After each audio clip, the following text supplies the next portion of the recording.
I'm not sure that I have ever seen a more polarizing launch than AMD Ryzen amongst the community, especially the community of gamers. I think most people would agree with me that gamers, especially PC gamers and PCMR, they are extremely cutthroat, extremely opinionated, and they are very difficult to budge in their mindset.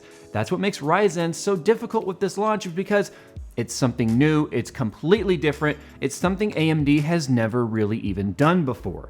So of course you've got an old mentality here regarding budget and price point and performance per dollar and entry-level gaming, and now it's made a step into the competitive enthusiast arena. And of course, AMD has spent a lot of time building quite an army of gamers. So gaming is a very valid topic. So today I'm gonna try to do the best I can to at least show you some expectations of what you can look for when it comes to gaming right now on Ryzen. Remember, there's a lot of optimization that's gonna be coming in the future, but I think right now, obviously, it's a valid point because people are sitting there waiting to click buy on their purchases, but they're still not sure if this is for them. So let's talk about gaming, and let's talk about where this CPU really fits into the market. Sick and tired of all the RGB craze? Well, don't worry, because the EVGA Z270 Classified K is full of all the things that matter, like Intel Optane memory ready, U.2 NVMe SSD support, 11-phase PWM for stable overclocking, and a sleek monochromatic design that is perfect for any build. Learn more by visiting evga.com.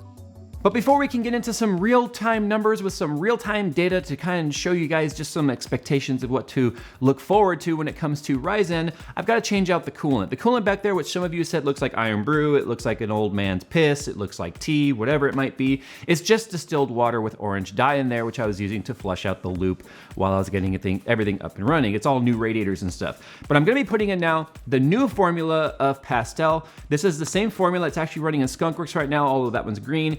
This product right here is derivative directly of the issues I had last year where I talked about color shift. This is supposed to help with that greatly. So this is also now gonna be my guinea pig system, where I'm going to be putting Pastel in here to see if whether or not the colors do indeed change. I will, of course, be making it orange. Orange is the color of Ryzen, that's why I chose orange, especially with the gunmetal case. It looks just like Ryzen. So before we get into the real benchmarks, let's go ahead and take care of that. Transition. And through the magic of editing, just like that, the new fluid is in there with a kind of an orangey red color, really matching the whole Ryzen color theme. I also heard you guys, when it comes to the cables, you guys were like, those cables are ruining the build. So I went ahead and threw in some cable extensions that I have. They're paracord, they're black. I don't have any custom extensions or custom cable sets for this particular power supply, so I couldn't do any of that. But anyway, let's go ahead and just kind of turn around. Let's jump in here and let's just play some games. That's what this video is about. Let's play some games and talk about the experience. Now, as I said in the intro of this video, I will be doing all testing at 1080p. The high frame rates that you can get with 1080p really do show whether or not a CPU can live up to, well, the task. But anyway, if you don't agree with that, well, there are a lot of other reviewers out there probably giving you the information that you want. So complement it with other information. I recommend that anyway. Check out all the reviewers and see what they have to say and try and formulate an opinion. Now, moving forward here, I am running my dual Titan X Maxwell cards. Guys, these are not Pastel cards. These are Maxwell cards running on, obviously, the Maxwell architecture. Overclock 210 megahertz, pushing it to about 1440, and then 400 on the memory, pushing it up as well. We also have, of course, core voltage maxed out and power limit maxed out as well. Another thing to put out there, no, AMD did not message me about doing this video. AMD did not coax me into doing this. I've not been contacted by Intel. In fact, AMD guys, remember, they didn't even invite me to the event. So yeah, it's not like I would bend over backwards anyway to try and appease them during this launch. This is 100% obviously my own opinions. Nobody ever tells me what to say. Not even Nvidia. They don't have that kind of money. They can't buy me. And we're gonna go ahead and start here with some Metro Last Light. Because this is still a very demanding benchmark for DX11. I will be showing FPS and such on the screen on DX11 titles, DX12 stuff, unless it has a built-in FPS counter, I can't really show you. But we are running 1080p, very high settings. SSAA is indeed on, tessellation is on high, and we are gonna be having motion blur off. So we are doing a pretty good stress to the graphics cards and the CPU during this particular benchmark. So anyway, here we go. Graphics cards have definitely ramped up way past their stock speeds, but look at this FPS right here. Remember guys, this is a stress test benchmark. This is not just, hey, let's make it go through some stuff in the game. This has a lot of the features of DirectX happening here. Volumetric lighting, you've got all the super sampling turned on, all the edge smoothing, shadows, all that stuff. This is designed to make your graphics cards beg for mercy. So seeing this kind of FPS right here, I mean, well over 100 FPS during a stress test, that's a huge deal. I guarantee if you're running an FX CPU with these same graphics cards, you would not be seeing any performance anywhere near this. FPS is still pretty damn high. And remember, I'm running 144 Hertz panel right here. So far, I'm not seeing any tearing whatsoever. That's why you would run two high-end graphics cards like this on a 1080p panel, is if you have a high refresh rate panel and you want to keep those minimums up. Also, too, take a look at the CPU usage. That's kind of a rolling average between all the SMTs and physical cores. So you can see that the game is doing a pretty good job at actually utilizing the horsepower available to it. So let's go ahead and take a look at what that benchmark run actually got us. If you guys have Metro Last Light, run it on your system and compare. I mean, that's what you should do, kind of see whether or not there's improvements to be had. Compare it with your systems. So we got an average frame rate of 139.13 frames per second, and a max frame rate of 290.87. You can ignore the minimum. It's always frame 8 or frame 9. That's just the way the benchmark starts. It has a big stutter in there. But I definitely wouldn't call that number crap by any stretch. Now, Heaven's free. You guys can download Heaven and you can do this test yourself. Again, it's a DX12, quality is on Ultra, tessellation on normal, anti-aliasing's at 8x. So let's go ahead and run the resolution at 1080. This 175 FPS. It's just still going up. It's buttery smooth too. You can see it's not like bouncing all over the place. Typical signs of a CPU bottleneck when gaming is when you have massive dips in frames per second, or what they would call that 0.1% low, where the FPS just drops to the floor and comes back real quick. That's what gives you this perceived stuttering and terrible gaming experience, is the huge fluctuation of FPS. But you can see things are well over 208, 220, 230. Wow, 234 FPS there for a second. Yeah, okay. So we are smashing Heaven. No surprise there. Now, Grand Theft Auto 5 is pretty good at testing CPU usage in games because of the fact that it's got this massive world to render. Hey, look at this. We got 2 times money in RP right now on stunts and races. Okay, anyway, I'm getting sidetracked here. So let's take a look at the settings here. If we go to graphics, 1080p, refresh rates at 144. FXAA is on, MSAA X2 is on, NVIDIA TXAA is on, VSync off, we want that off. Population density, everything's maxed out, very high, very high, high, very high. Shadow quality, very high. Reflection MSAA is on, water halt. So everything, as you can see, softest shadows, very high settings, motion blur is on just a little bit. Ambient occlusion, tessellation. Yeah, so as you can see, we are definitely pushing this as far as we can. Now, instead of doing what the benchmark run like everyone does, I've got a particular mission that I like to play, and that being the actual first mission with Franklin where he has to repo the car. All right, so keep an eye on FPS up here on the right-hand corner. You'll get a good idea of what's happening. But look how smooth this is. There's no stutters whatsoever. This cat's a dick. I'm gonna go ahead and, yeah. So even with all this stuff just like maxed out, look at the FPS. Yeah, of course it's gonna fluctuate depending on where you point, what's happening around you, how big the draw distance is in front of you, indoors, outdoors. That stuff has a huge effect on games. But I'm telling you right now, while I'm playing this, the last thing I'm thinking to myself is, oh, this FPS sucks. Even when I'm just zooming through the city right here, this is just so incredibly smooth. There's no jitter, there's no stuttering. Everything, no matter what I do, I'm not thinking about the frames per second. When you have you've all experienced this, I'm sure. If you have a piece of hardware that's just not performing as good as it needs to for what you're doing, it's very noticeable. You'll notice dips in FPS. You'll notice sudden delays in rendering. You'll notice hiccups. I've not experienced that at all in the last several days that I've actually had a chance to sit down, play games on this, and just experience it. Now, yes, I know, guys, this is not just a gaming CPU, but that's obviously what we're talking about today.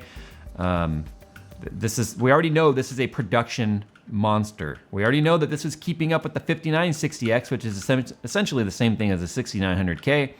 And that, again, was over a $1,000 CPU. You cannot deny that this CPU is extremely well-rounded. All right, so this part we gotta run from the cops. Whoa, hello. Jeez.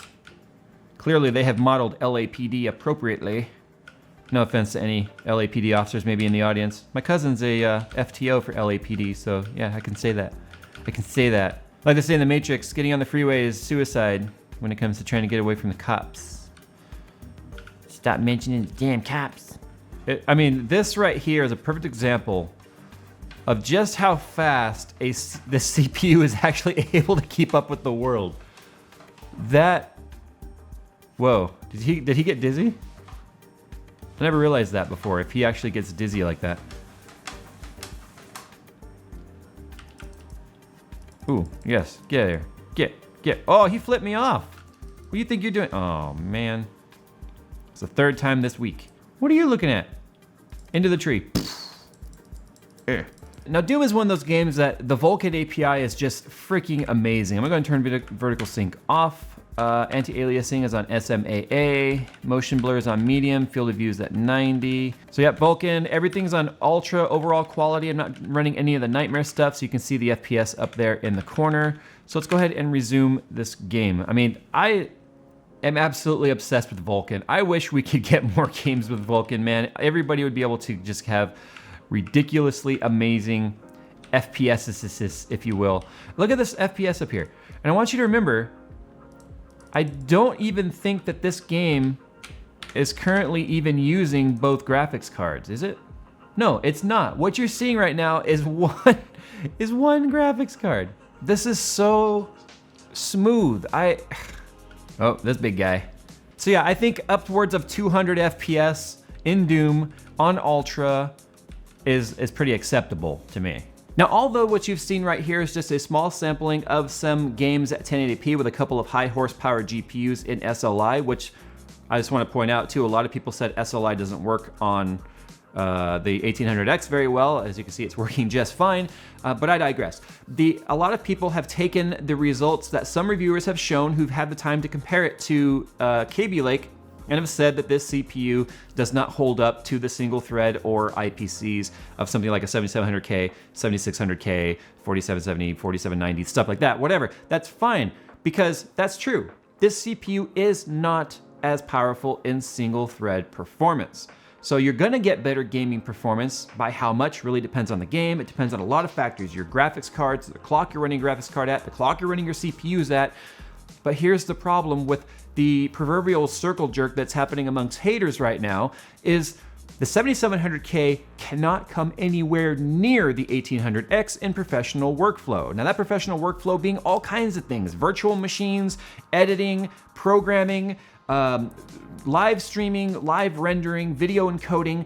The 7700K, although is okay at those, it is worse at those than this CPU is worse at gaming, if that makes sense. The 7700K does a worse job at professional workflow than this CPU does at gaming. There's a very marginal difference, about 10% between the 7700K and this CPU, even when this CPU is overclocked, than what you're gonna get on the IPC performance of more mainstream. But this CPU gives you something that we needed for a long time, which is a CPU that gives you a well-rounded experience. This CPU is like Mario in Mario Kart. He's not the fastest, he doesn't turn the best, he doesn't jump the highest, but damn it, he's good at all three. And that's exactly what Ryzen is, and that's exactly what we needed in this community. And I'm really hoping and holding out for optimization improvements across the board. I already said that in my last video, and it's gonna happen. It's just, it needs to happen quick, because time now is AMD's enemy. How long this takes to happen is going to determine how much market share AMD can get back with this CPU. Now, the reason why I also did not turn off SMT on this, or simultaneous multi-threading, and turning it into a Ryzen 5 is because this also has twice the cache of what a Ryzen 5 is gonna have. Ryzen 5 is gonna have 8 megabytes of cache, this has 16, so it's still not a very fair comparison, or real life comparison is what you're gonna get with Ryzen 5. So we just have to wait for those. Okay, those are supposed to come in Q2, not too long from now. We're about to hit Q2 pretty soon here. But anyway, guys, this video was just talking to the people who were concerned about buying this CPU because they want to do all kinds of things and maybe start a YouTube channel or maybe start live streaming. But they were going to be concerned that their gaming experience was just going to be utter shit because that's what Reddit said. It's not. It's not shit. It's not. It's not the best, but it's not crap. But it's the best CPU that you can get for $500 right now that can do it all. That's the way I see it. And a lot of people seem to forget too, the 7700K is also faster than the 6900K in games. But I don't see people throwing together lynch mobs over Intel's price of the 6900K versus the 7700K. Maybe people have just gotten used to being bent over backwards by Intel's pricing. Who knows? Time will tell, guys. Thanks for watching today's video. I hope it's answered some questions regarding the gaming stuff. This is going to be an ongoing discussion for a while. Thanks for watching. I'll see you in the next one.